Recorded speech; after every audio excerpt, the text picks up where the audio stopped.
So today's lesson or study will be Rule 5, the radiatory technique in detail. So what is the radiatory technique of healing? It's the simple method of gathering the force of love within and then radiating it out to the patient or to the group of patients in the form of a steady outflowing stream of radiant energy.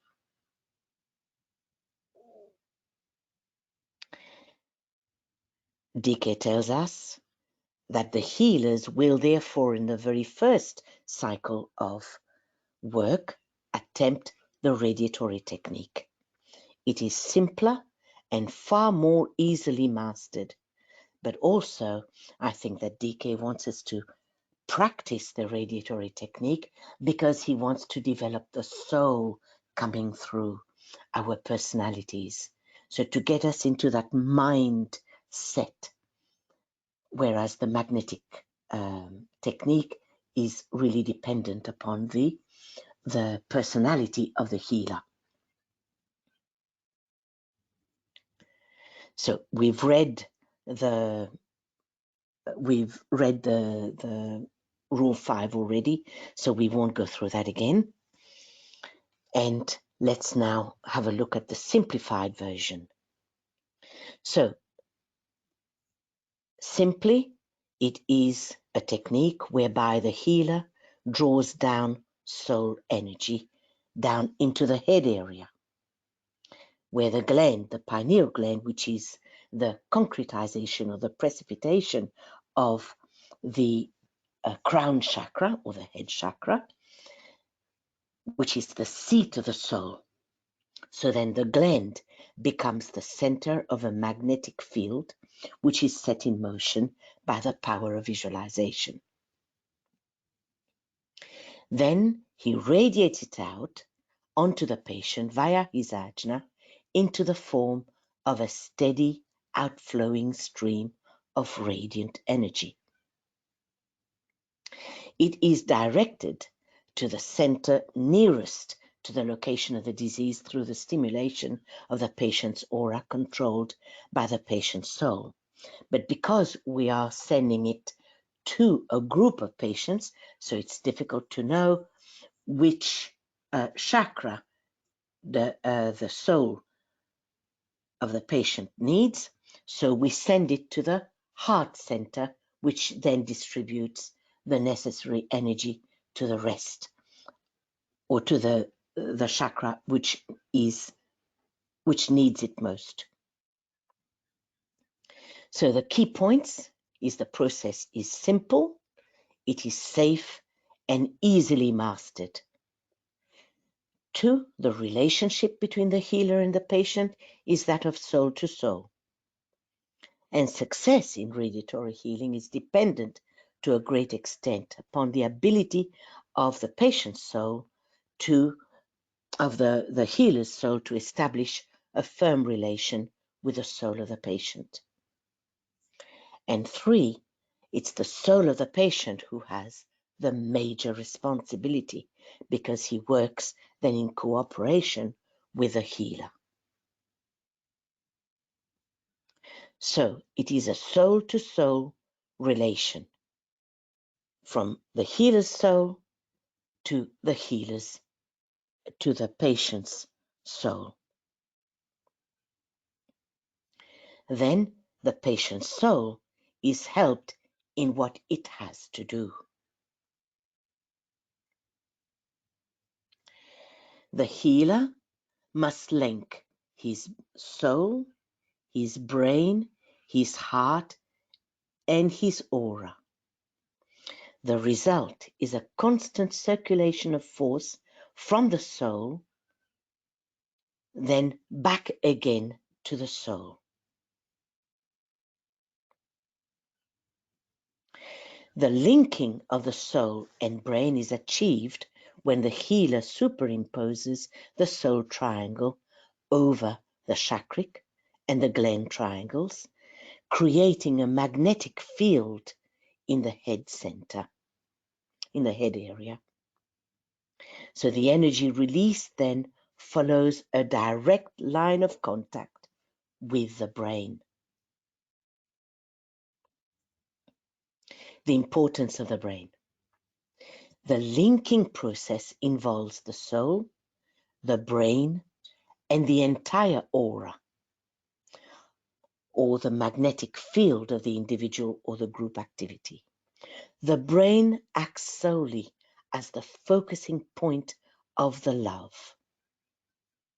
and the healing force is projected into the stream of energy from the ajna center. Let's quickly see what the aura is.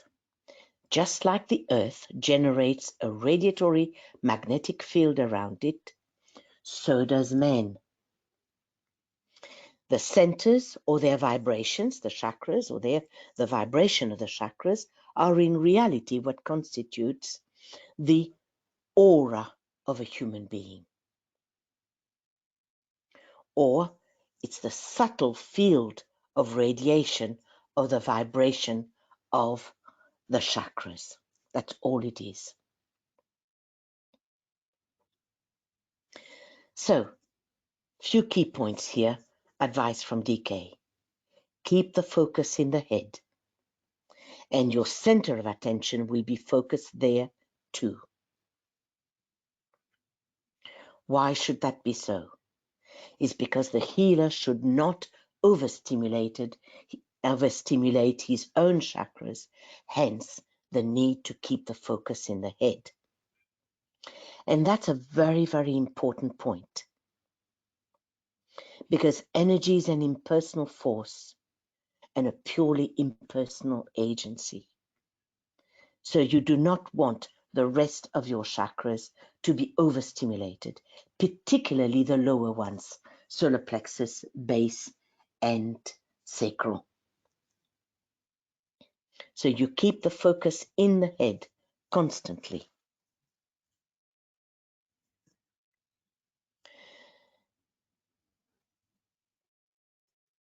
We also do not focus on the physical disease. And why is that so? Because we don't want to energize the disease, because energy follows thought. So particularly with the beginners, as a beginner, we tend to be very keen to apply the energy. So that's where the word of warning is. Do not focus on the disease.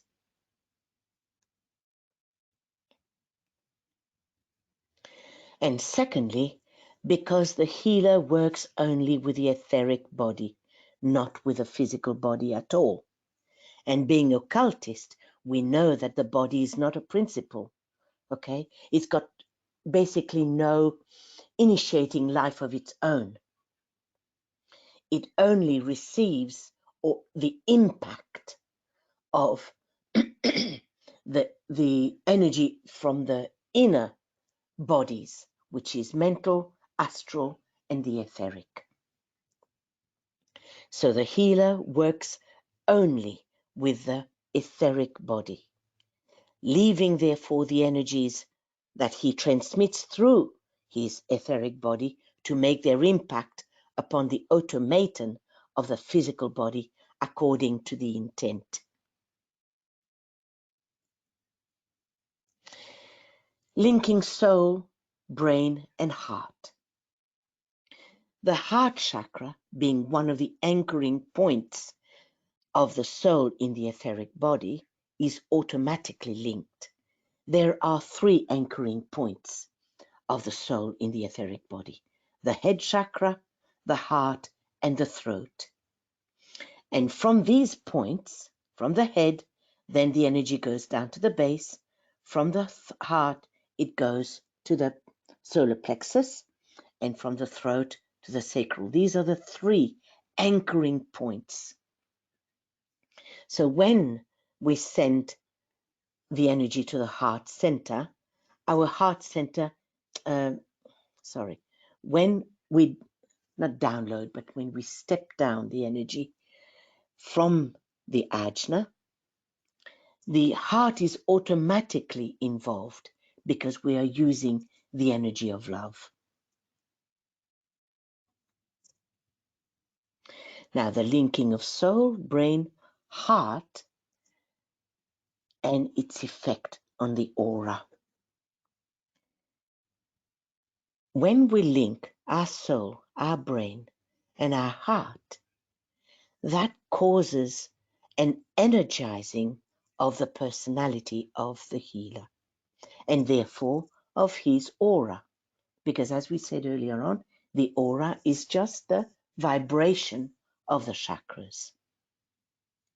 His aura would be seen by a clairvoyant as greatly extended, in rapid motion, and energized by light from his own soul, and with all its radiation turned in the direction of the patient, in our case, to the group of our patients. The radiatory healing is brought about by the mingling of the two auras. In other words, the aura of the group of healers and the aura of the group of patients, both of them being responsive to soul contact. Speaking symbolically, it is almost as if a great vortex of energy were set up by the contact of the two auras and by their high vibration. The healing force of the healer, or the healing group, stimulates all the three personality vehicles of the patient. And then the soul, the patient's soul, is then aided or helped in the work that it has to do. So that's why we are saying that the responsibility lies with the soul of the patient, because the soul of the patient knows its own agenda. We don't have spiritual perception yet to be able to know exactly what the soul has got in mind. That's why we leave the responsibility to the soul of the patient, because he himself and only himself will know his own destiny. The resultant effects of the mingling of the auras is that the soul aspect of both, in our case, healers and patients, under the control of the soul, is then directed towards some area of the patient's physical body. And that produces a tremendous effect upon the disease area, and the center or the chakra becomes also exceedingly energized. It's the agent which is the it is the aura which is the agent of radiation, not the hands. As Rule 5 says, the hands are needed not, the soul displays its power. Thus his presence feed the soul life of the patient, and the patient's soul responds through the response of his aura to the radiation of the healer's aura, flooded with soul energy. But however, DK recommends the use of the hands for beginners, so it's not a contradiction. The healer radiates it out onto the patient in the form of a steady outflowing stream of radiant energy, then sends it out from the ajna and directs it through the medium of his hands to the patient. Remembering that the radiatory technique, as we are using, as Moria Federation are using, from DK's book, Esoteric Healing, from pages 100 or so, is arranged for beginners. Okay? So that's why DK recommends the use of the hands and the directing of the healing energy to the heart center of the patients. So it's not contradictions, but are simply of the technique.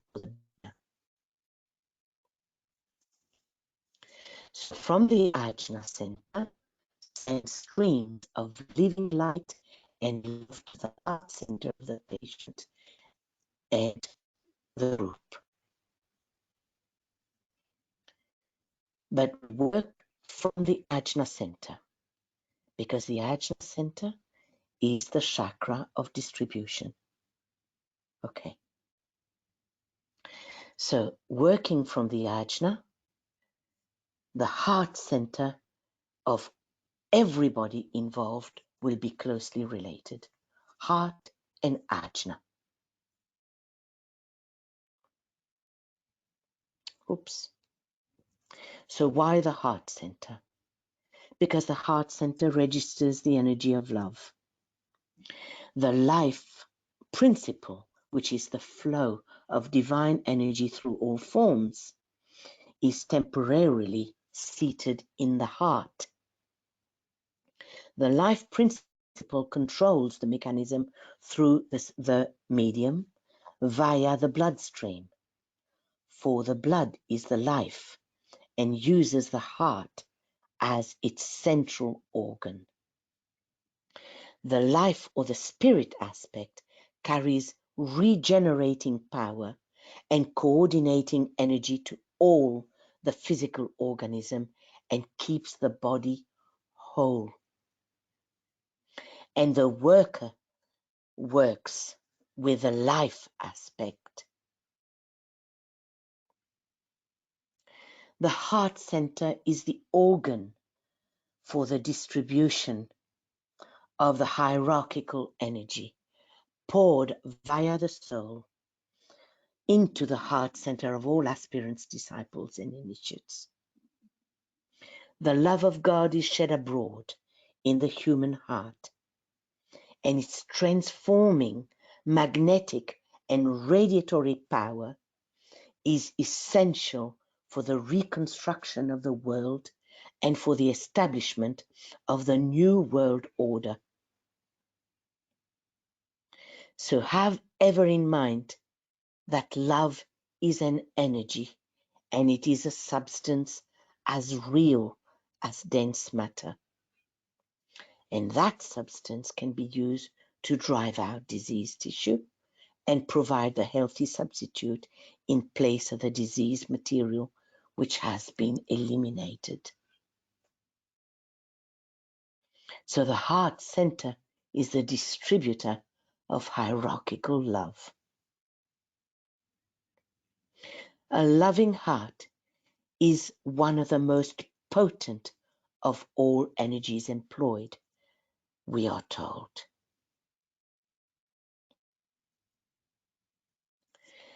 There should be complete silence during the healing. And the process is that of energy or soul potency upon force, force meaning on the chakras. So why the silence? It's because the task of the healer is to preserve an attitude of intense concentration upon the triangle, soul, brain, and heart within his aura.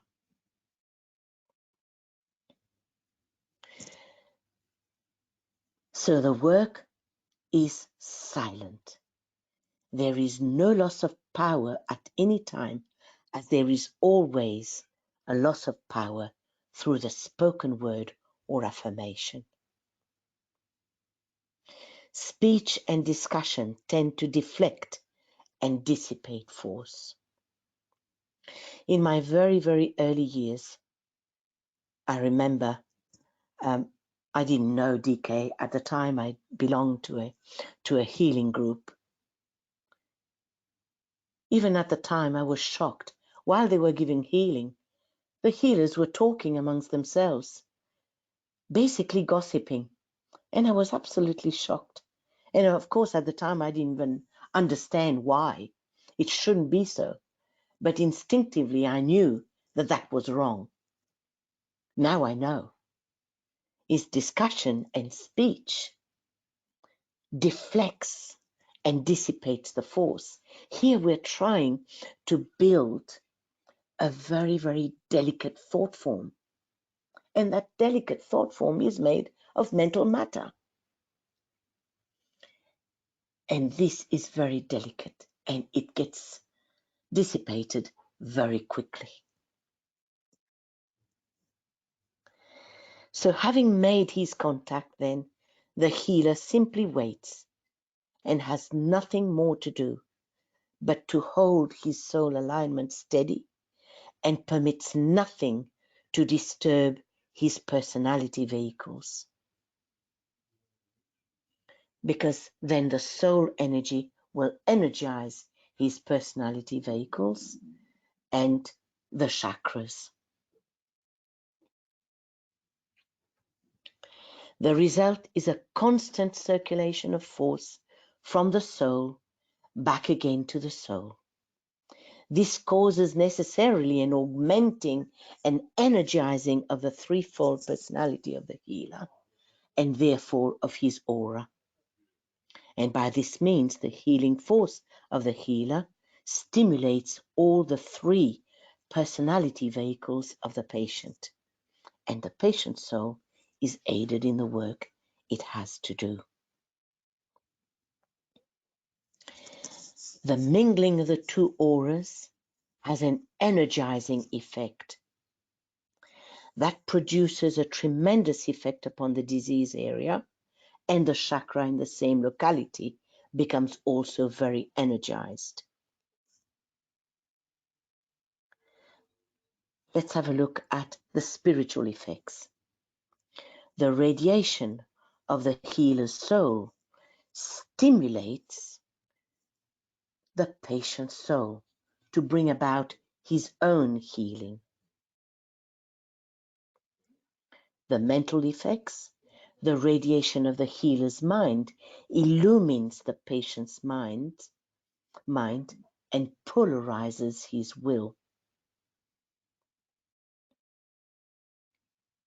The astral effects, the radiation of the healer's astral body imposes a very calming rhythm on the patient's agitated and stressed astral body, enabling the patient to take right action.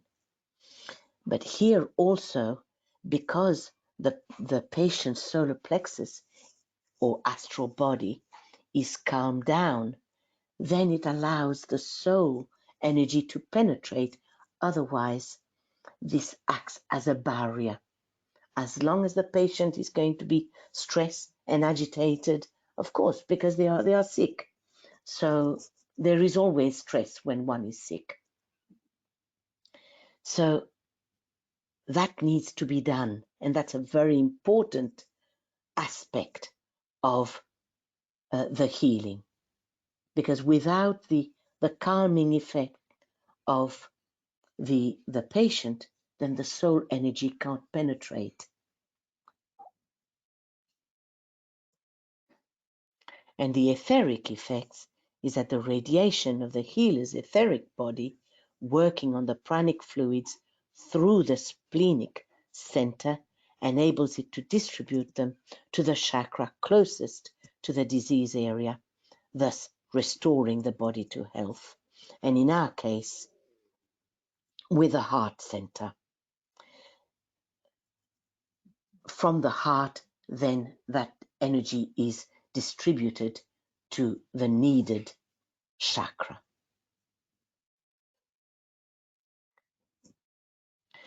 Now, DK tells us that some of us will be predisposed to mental healing, while others will function more easily along the astral or psychic healing, and still others will bring about physical healing.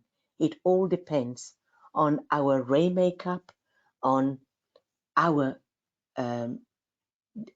level of evolution ourselves. But that's a good thing. When we work as a group, it means that the group should be able to work with the whole person or with groups as a whole. Because then These three aspects, the mind, the astral body, and the physical body, are all affected in some form or another by some members of the group. So hence the importance of working as a group. Because together we can achieve far, far more than we can on our own.